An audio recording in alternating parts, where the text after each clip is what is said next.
When Christ calls a man, he bids him come and die. Blessed are the poor in spirit, for theirs is the kingdom of heaven. The Beatitudes next on So What?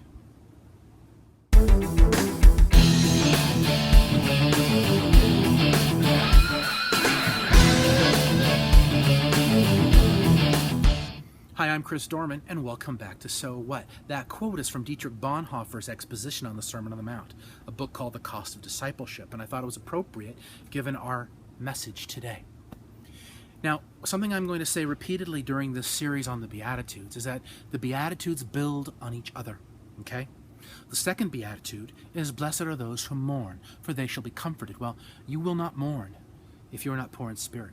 The next Beatitude after that is, blessed are the meek, for they shall inherit the earth. You will not be meek if you do not mourn. And if you will not mourn if you are not poor in spirit. My friends, poverty of spirit is first.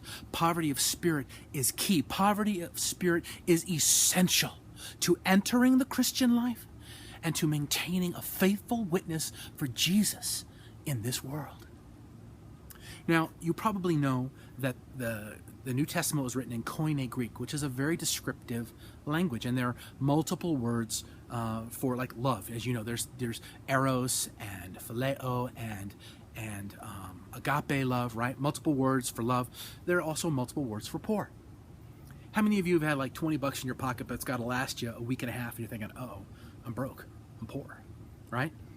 I've been there. I understand what that's like. But, you know, in other parts of the world, you're probably pretty rich. Because, you know what I mean? In the Gospel of Luke, Jesus watches a poor woman throw in a couple of coins into the temple treasury. And she's called poor. She probably threw a nickel in the treasury. But the kind of poverty of spirit that Jesus is talking about is someone who doesn't have anything at all. That woman who has a nickel is rich in comparison. The kind of poverty that Jesus is talking about is someone who has absolutely no means of self-support.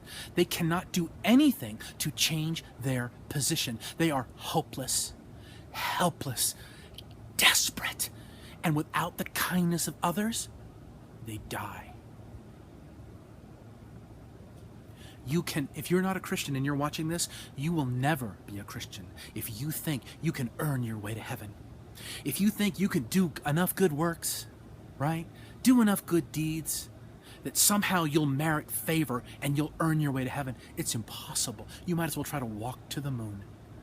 You'll never do it. You must see yourself as completely hopeless, completely helpless, all of your righteous deeds as filthy rags, a menstrual cloth. Okay? The best you can do. The best you can do apart from Christ. It's awful. That is your state, my friends. That is your state. Well, I'm a Christian, Chris. My name is written in the Lamb's Book of Life. I'm going to heaven. How does this apply to me, my friends? We must never forget, ever, that we are desperate for Him. Desperate to see Christ formed in us, that we would be faithful witnesses to His love and His life in this world. We must never, ever lose that sense of complete dependence on the goodness and grace of God every minute of every day, because if we forget, if we lose that sense of starvation for His Word, starvation for relationship for Him, what will happen?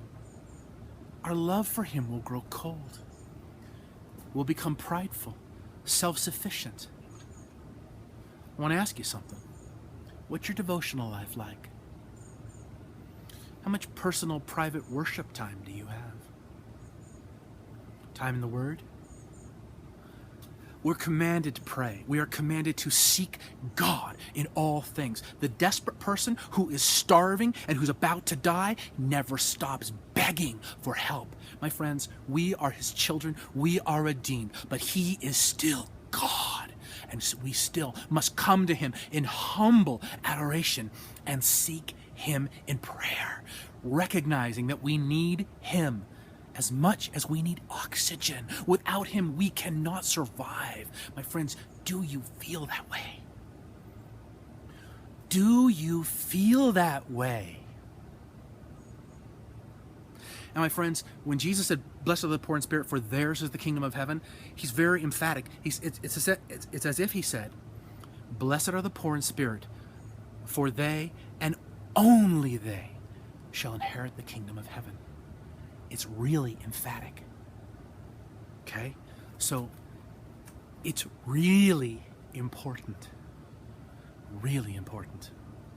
This week, I want you to be thinking about your relationship with this God, your relationship with your Lord. Are you desperate to see Him formed in you? Do you cry out in hunger through prayer and worship, Lord, show me thy face? As the deer panteth for the water, my friends, does that describe you? And then next week, I want to look at how we might be able to cultivate this kind of attitude of gratitude and humility before our God and to a world that desperately needs to see humility in those who call on the name of Christ. Thanks for tuning in, my friends, and I'll talk to you next week.